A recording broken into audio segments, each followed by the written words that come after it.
Les défenseurs des droits de l'homme canadiens, David Kilgour et David Matas, sont à Taïwan afin de susciter des prises de conscience concernant les prélèvements d'organes forcés qui ont lieu en Chine continentale. Leur livre Prélèvements meurtriers, prélèvements d'organes de Falun Gong a récemment été publié en chinois. Cette semaine, ils sont en tournée en Taïwan pour parler de leur livre.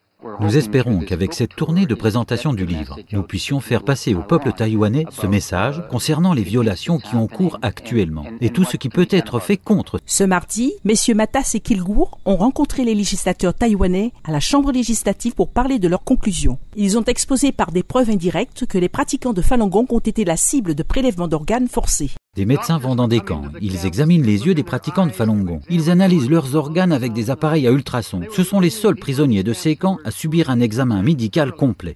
En 2006, Matas et Kilgour ont commencé à enquêter sur des allégations affirmant que les pratiquants de Falun Gong en Chine étaient systématiquement tués pour leurs organes. Leurs organes étaient vendus à prix fort aux patients en attente de greffe. Ces allégations mettaient en évidence un nouvel aspect de la campagne d'éradication de la pratique spirituelle de Falun Gong par le régime chinois qui a débuté en 1999. Matas et Kilgour ont conclu qu'au travers de leurs investigations, ces crimes ont été mis à exécution.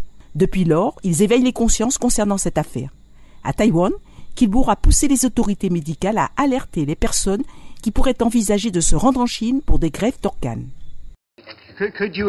Vous pourriez tout du moins recommander à votre ministre de mettre en ligne sur le site web du ministère des Affaires étrangères que si des patients se rendent de Taïwan en Chine, il y a de fortes chances qu'ils obtiennent un rein ou un foie d'un pratiquant de Falun Gong, déclaré coupable d'aucun délit et qui, comme un forçat, subit sa peine dans un camp de travail.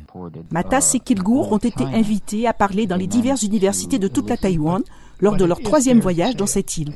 En 2010, ils ont tous deux été nominés au prix Nobel de la paix pour leur enquête sur les prélèvements forcés d'organes sur les pratiquants de Falun Gong.